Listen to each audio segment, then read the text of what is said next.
vamos a continuar, o más bien diría, voy a finalizar el curso con este tema, el cual quiero nada más tal vez dar un tópico muy breve y muy básico con unas cuantas ideas que tal vez en este momento pueden tener algún valor y algún significado para nosotros. Voy a partir en esta oportunidad simplemente de preguntarles a ustedes, hacerles una consulta y pedirles que ahí en el chat escriban alguna idea de cómo nos contestamos a cuáles riesgos éticos están expuestos los profesionales forestales. Bueno, tenemos las siguientes. Ok, ¿a qué nos exponemos? ¿A cuáles riesgos estamos expuestos los profesionales forestales? A la corrupción, que a cambio de dinero o favores, algo de manera desleal e injusta, pasar por algún tipo de legislación, visualizar acciones de corta que estén contra la ley, falsedad ideológica, otorgar permisos que no correspondan, explotar a personas que nos colaboran pagando menos del salario mínimo o contratando personal que no se encuentre en regla migratoria, la correcta elaboración de los permisos de corta, manipulación de información sensible, cambiar o inventar datos tomados de campo para cumplir con un requisito, al soborno o tráfico de influencias, ya que pertenecemos a una ciencia sumamente específica en la cual podríamos manipular información de manera ilegal o incorrecta para beneficios propios o de terceros, emitir criterio profesional a conveniencia, dádivos, cohecho, favores personales a familiares y amigos, criterios de interpretación. Bueno, estos son algunos que pueden reconocerse como tales, un poco frecuentes o propensos a la condición de la profesión. Entonces, tal vez aquí, primera consideración, la profesión que nosotros ejercemos es una profesión propensa a riesgos éticos. Y como profesionales estamos expuestos a caer en algunas falencias que pueden constituir verdaderos compromisos a la ética. Entonces, en ese sentido, vamos a ir viendo un poco qué es tal vez el origen de algunos de estos que uno puede llamar dilemas éticos. Quiero nada más, no voy a profundizar en aspectos teóricos sobre este tema, no son complejos, pero yo creo que son muy necesarios a veces comprenderlos y entenderlos. Pero entonces tal vez sí quiero dejarles a ustedes en esta presentación algunas consideraciones para que ustedes tengan una pauta de pensar acerca de cómo pueden comportarse. Cómo estar alerta, cómo estar conscientes y cómo prevenirnos de caer. Bueno, la primera consideración es que muchos dilemas o problemas éticos o riesgos éticos o trampas en las que caemos pues, se basan sencillamente en esta idea. Vea que no lo pongo como un gran principio epistemológico, sino o un postulado. Es el hecho de confundir lo que nos conviene. Y esto es, lo saco de esta cita literaria. La vida se paga por más que te pene. Así ha sido desde que Dios echó al hombre del Edén por confundir lo que está bien con lo que le conviene. O sea, esta situación de revertir o utilizar lo que nos conviene como juicio de lo bueno y de lo malo, como juicio del mal y el bien, lo que nos conviene es tal vez una de las fuentes más propensas a generarnos o hacernos caer o incurrir en algunos problemas.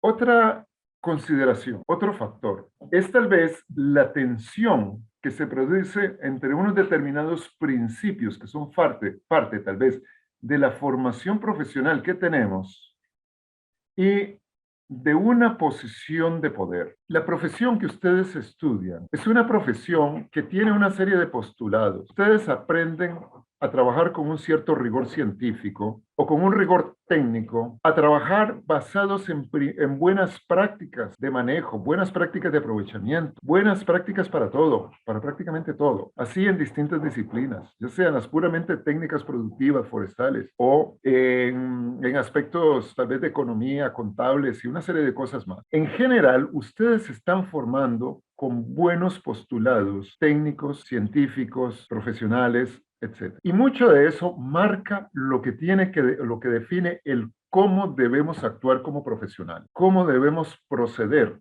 como profesionales. Pero resulta que cuando se está en la vida profesional, muchas veces puede ser que ocupamos cargo o estamos en una posición en la cual tenemos o disfrutamos de algunos privilegios o tal vez de algunas ventajas. Y eso ya supone el estar en una situación tal vez de poder o que sencillamente nosotros ocupamos un rol profesional cualquiera y hay alguien que ocupa una posición de poder y simplemente nos hace pedidos, nos hace propuestas o nos plantea que tenemos que hacer algo de una forma, nos puede dar órdenes y nosotros sencillamente cedemos e hincamos el deber profesional que nosotros debemos tener ante una posición de poder. ¿Esto por qué? Mire, porque sencillamente le damos paso y cabida a reconocer que si nosotros hacemos o actuamos de una determinada forma que se nos solicita, se nos pide, o simplemente se nos tenta, o simplemente nos nace el antojo, entonces resulta que creemos que de ahí eso es al fin y al cabo es conveniente para nosotros.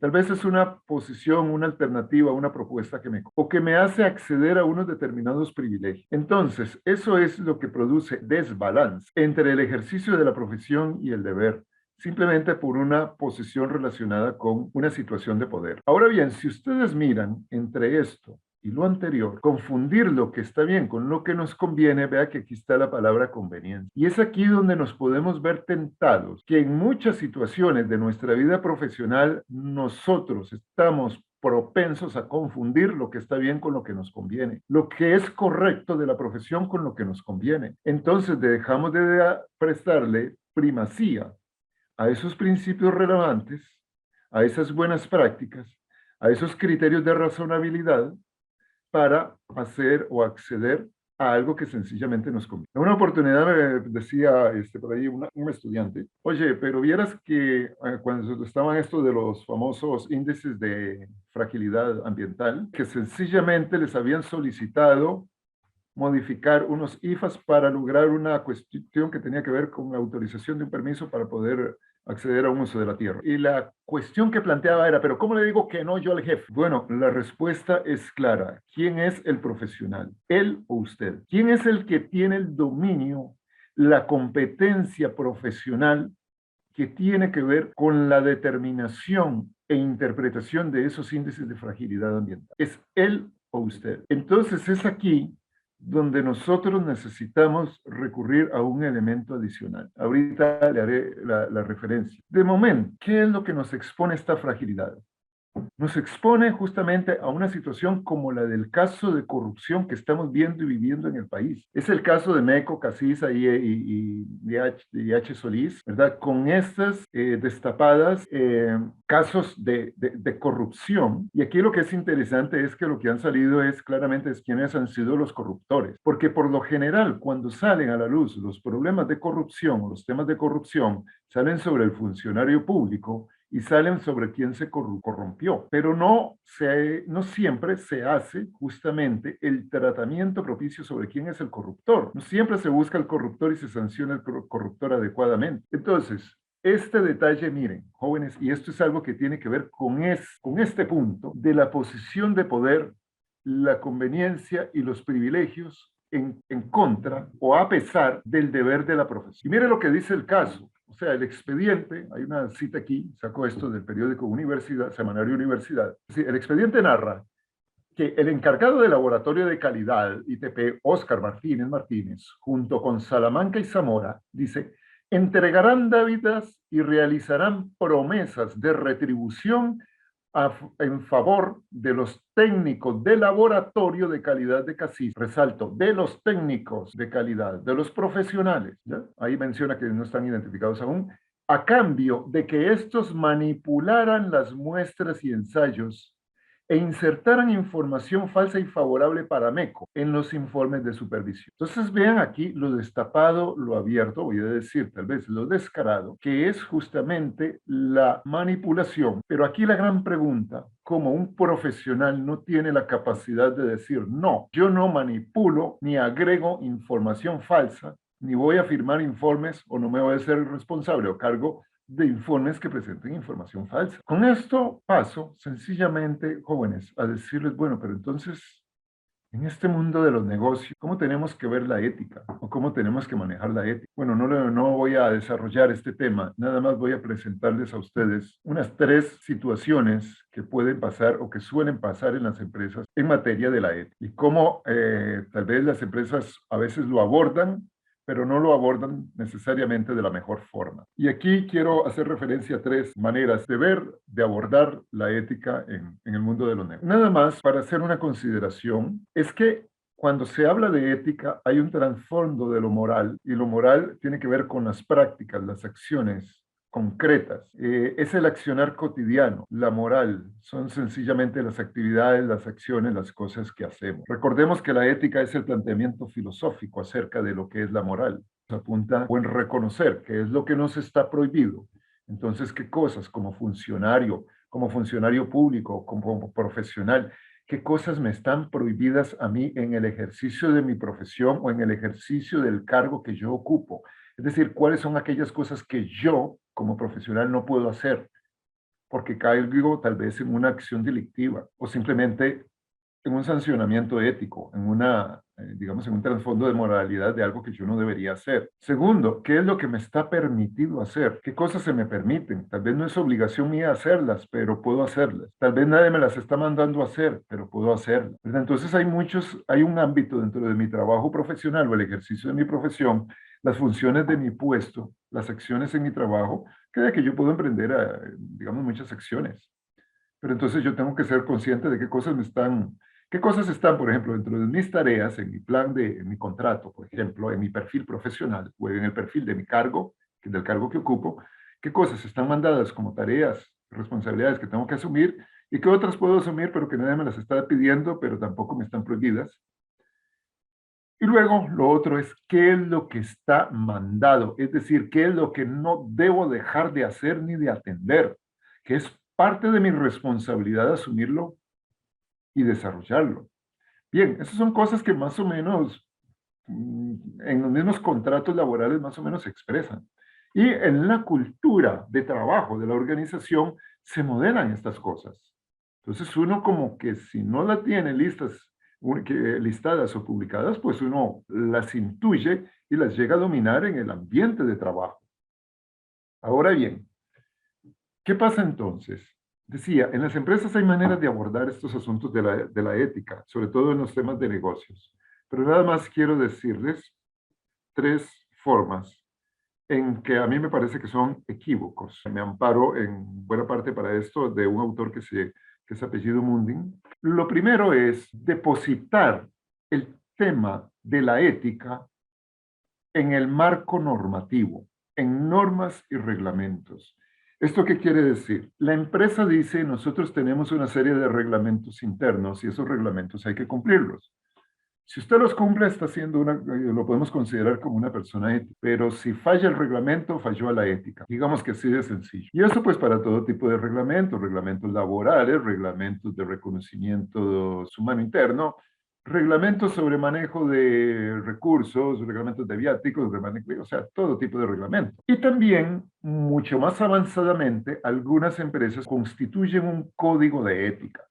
Y entonces me dicen, bueno, vienen y aprueban un código de ética y ok, y entonces lo muestran. Dice, aquí tenemos nuestra vacuna y aquí tenemos nuestro código de ética, por lo tanto somos una empresa responsable. Bueno, déjenme decir que esto sencillamente tiene El riesgo es que cuando nosotros fundamentamos lo ético en reglamentos y normas, nos estamos desprendiendo de nuestra responsabilidad como personas y como profesionales o como gestores o como autoridades o como técnicos en un campo del saber y del trabajo profesional de la empresa. Nos desprendemos de nuestra responsabilidad y se la volcamos o se la achacamos a la norma, se la achacamos al reglamento.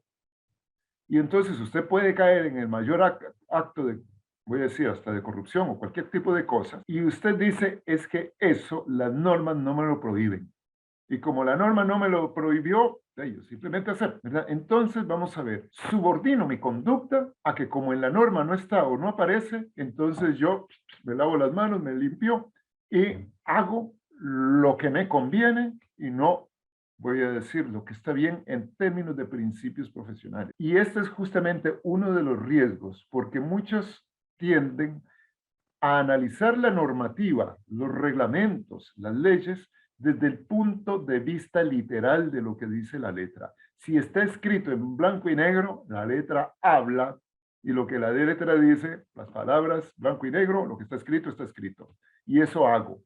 O lo que está escrito y de ahí dice que me está prohibido, entonces eso sí lo acepto como prohibido, en eso no lo hago, ¿verdad? Pero dejo de asumir mi responsabilidad.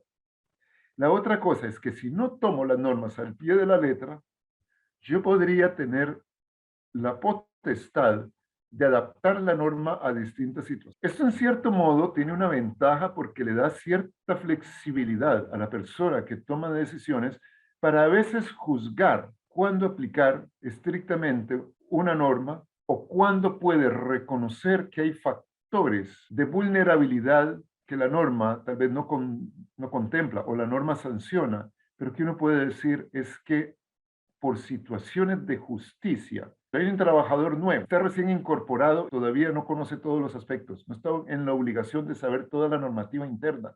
Comete un error, voy a decir, se lo perdono. Adapto la norma a la situación, entiendo la situación en la que está el funcionario, entiendo que no era su voluntad hacer daño o faltar a una norma, sino que era un factor tal vez de desconocimiento, pero que le permite a alguien tener un juicio o un criterio para decir es que aplico la norma no en función de la letra de manera literal, sino en función del espíritu de la norma. Porque el espíritu de la norma lo que anda evitando es que la gente actúe deliberadamente con un propósito de causar daño a la empresa o de valerse de las situaciones o de los recursos de la empresa para sacar provecho propio. Si nos apegamos mucho a la norma, nos corremos el riesgo de trasladar la responsabilidad, mi responsabilidad de ser profesional ético, se la traslado a una norma, a una figura. Y eso no es ético. Entonces el enfoque apegado a las normas es un enfoque muy cuestionable desde el punto de vista ético. ¿Qué hacer?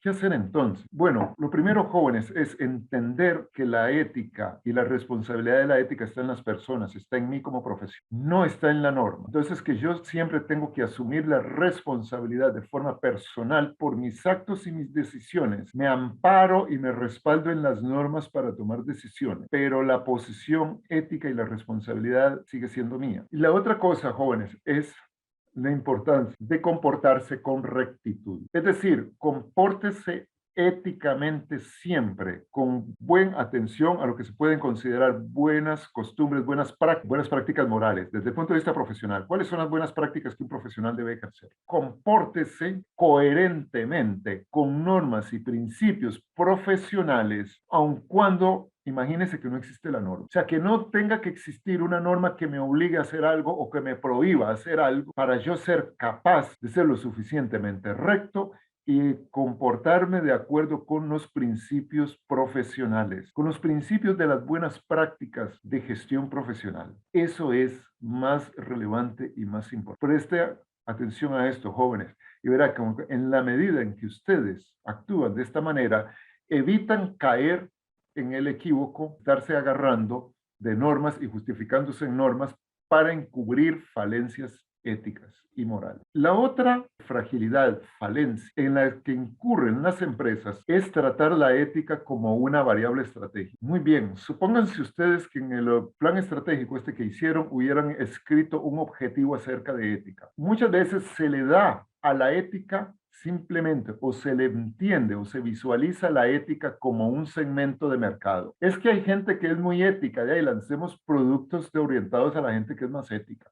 Y empezamos a generar y modelar la oferta de la empresa como que somos una empresa ética muy correcta y entonces vamos apuntándole a gente muy disciplinada, muy profesional y lo vemos como un nicho de mercado y pum, empezamos a vender ese concepto y a venderlo desde el punto de vista de marketing, ¿verdad? Desarrollamos una estrategia de marketing basado en un cliente ético, en buscar a clientes éticos para venderle un producto ético por parte de una empresa que se supone que es ética. Bueno, esto, desde el punto de vista ético, es una usurpación de los principios de la ética. Estamos subordinando la ética a las condiciones de mercado. Entonces, esto es una práctica, digamos, que no es una práctica sana. Entonces, cuando vean una empresa como que trata de posesionarse hacia un segmento de mercado de ética, que hay que poner esto en duda, hay que ponerlo en cuestionamiento, porque es por sí mismo y por naturaleza una fragilidad ética. ¿Cuál puede ser una actuación ética si nos vemos en una situación como esta? Que como profesionales, sean ustedes como autoridades, sea que sean el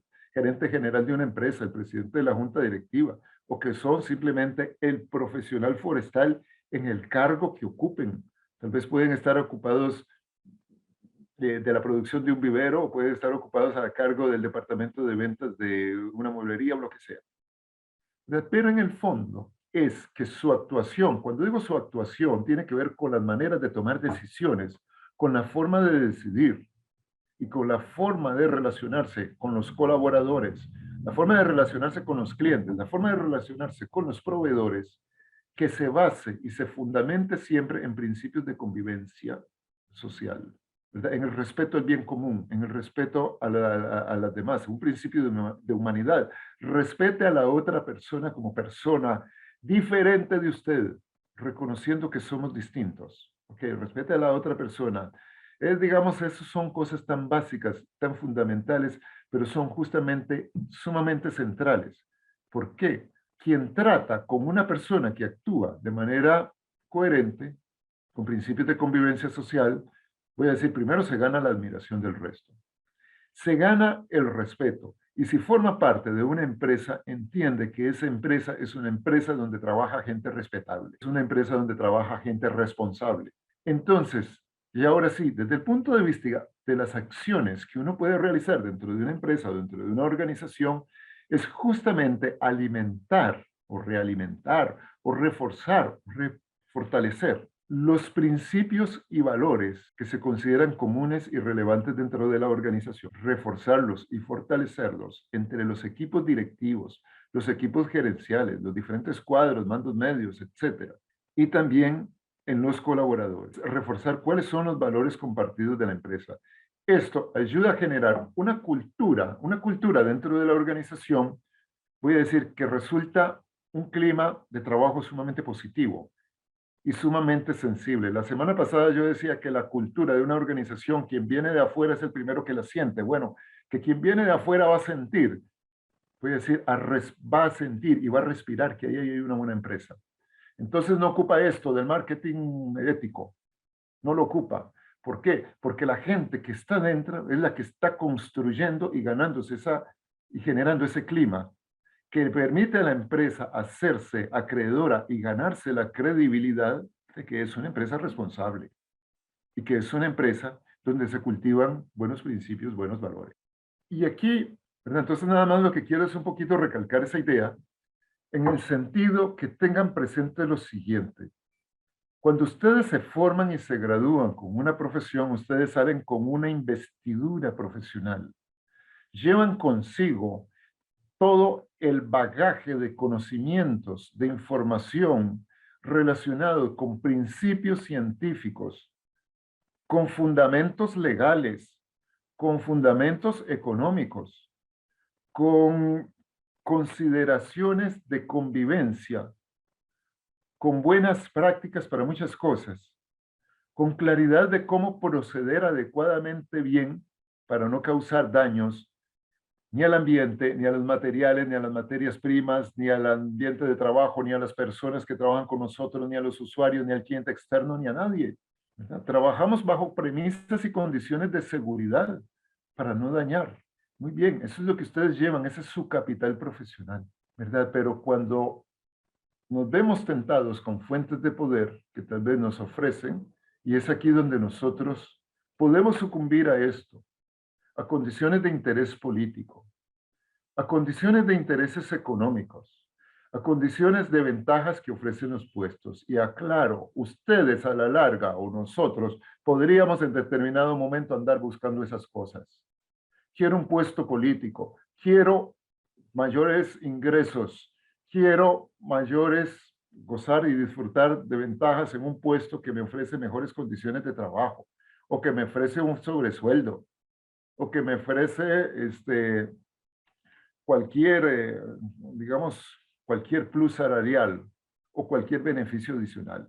Jóvenes, aquí la tensión es esta. Del lado del profesional están los principios que rigen la profesión y las prácticas, las buenas prácticas de la profesión. Del otro lado está, voy a decir, el poder y el oportunismo, la posibilidad de hacer lo que me conviene y no lo que mandan los principios. Ok, aquí la tensión es esta. Cuanto más se apeguen ustedes a sus principios profesionales, más íntegros son como profesionales. Son más íntegros. Y conforme más tiendan a cambiar eso por las ventajas del poder o del oportunismo, es decir, de gozar la conveniencia ya, de un beneficio ahora a corto plazo y una ventaja que puedo obtener ahora, eso me vuelve más corruptible. Entonces, ¿cuál es la causa de la corrupción que veíamos al inicio?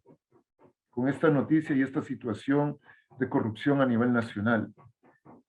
¿Cómo pasaron esta gente esta prueba de la integridad y la corruptividad? Vean que sencillamente lo que hicieron fue desplazarse hacia las condiciones de poder, hacia el oportunismo y abandonar y negar los principios y buenas prácticas de la profesión. Entonces, ¿cómo debería ser la actuación ética cuando nosotros estamos expuestos a una tensión de este tipo? Bueno, jóvenes, aquí la premisa es esta. Preguntaba hace un rato, bueno, ¿y quién es el profesional? ¿Ok? Yo soy el profesional. ¿Quién es el dueño de la empresa? Yo no soy el dueño de la empresa, porque a mí el dueño de la empresa me puede decir, bueno, ¿y quién es el dueño de la empresa? Sí, el dueño de la empresa es usted, pero el profesional soy yo. Y yo tengo una profesión que cumplir. Y yo estoy amparado por un colegio profesional. Estoy suscrito a un colegio profesional y no me voy a exponer a perder el valor y el prestigio que tengo en la profesión sencillamente por hacer esto, por hacer algo que me es indebido. Ok, jóvenes, ¿a qué se exponen ustedes si le dicen así, si le hablan así a un jefe que les está pidiendo que modifique los informes técnicos, que modifique los datos y produzca información falseada? ¿A qué se exponen ustedes? A perder el trabajo. Ok, ese es el riesgo, perder el trabajo. ¿Qué pasa si usted pierde el trabajo? Va a tener que ir a buscar trabajo a otra parte. Y de lo primero que se va a enfrentar usted es a una entrevista de empleo. Y cuando una entrevista de empleo la hace, voy a decir, un buen entrevistador que anda buscando gente buena, una de esas preguntas que no faltan en las entrevistas es, ¿dónde trabajó usted anteriormente? ¿Por qué dejó de trabajar allí? O puede ser que ya él sepa que a usted lo despidieron. ¿Y por qué lo despidieron? ¿Ok? Y entonces cuando usted haga saber que usted lo despidieron porque usted mantuvo una posición profesional, tenga seguridad que a usted lo van a elegir, porque van a ver la calidad de profesional que es. ¿Verdad? Entonces, ahora usted me dice, profe, que ahora ahorita no hay puestos en... Bueno, jóvenes. Pero lo que quiero decirles es que en un momento de la vida profesional, ustedes tienen que tener el carácter suficiente, y el carácter es el dominio de mí mismo, la fuerza y la fortaleza que tengo para manejar mi comportamiento propio, la capacidad de enfrentar situaciones difíciles y adversas, y entonces dar respuestas que sean coherentes con la integralidad de persona, con sus principios y sus valores. Eso es todo. ¿Qué implica? Ahora sí, para tener ese carácter que les digo, ¿cómo pueden ustedes cultivar el carácter para hacer valer ese dominio y ese cariz profesional que tienen o que pueden tener? Lo primero, ¿cómo forjamos carácter?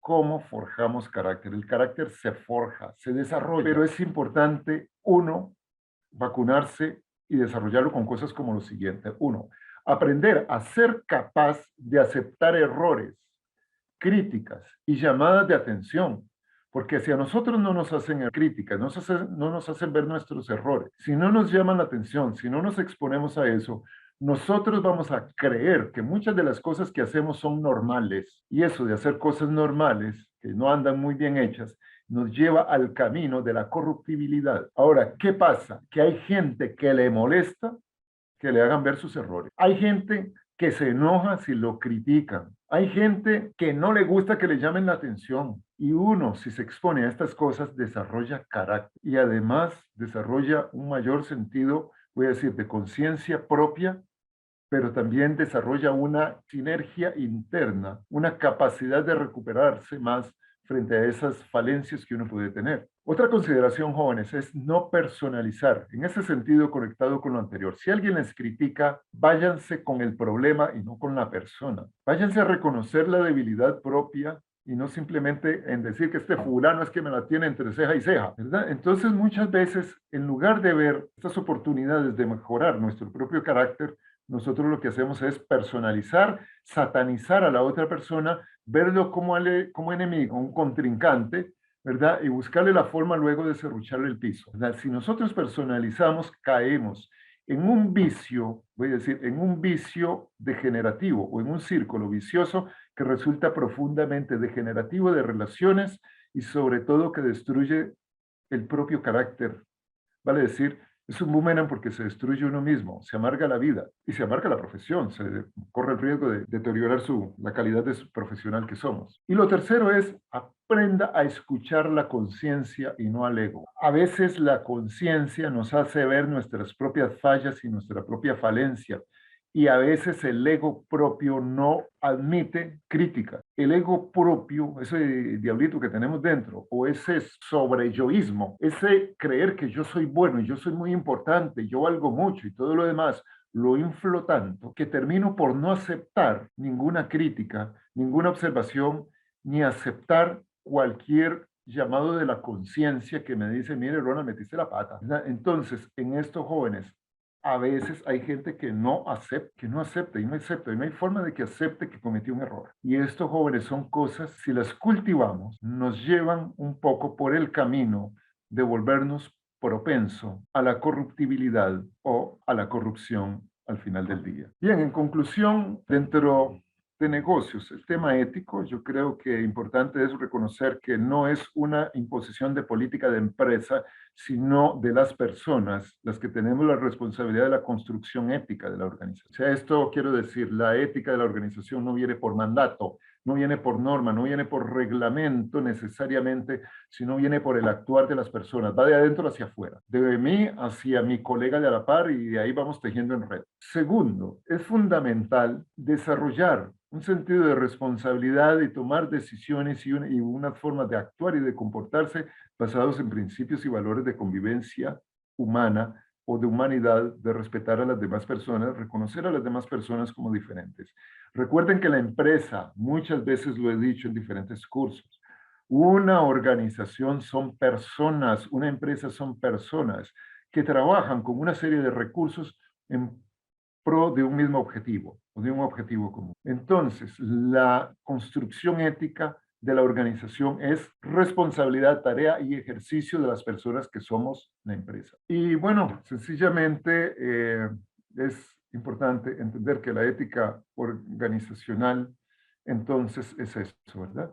Envuelve la estrategia. ¿Por qué digo que envuelve la estrategia? Porque la ética organizacional es la ética que construyamos nosotros como personas.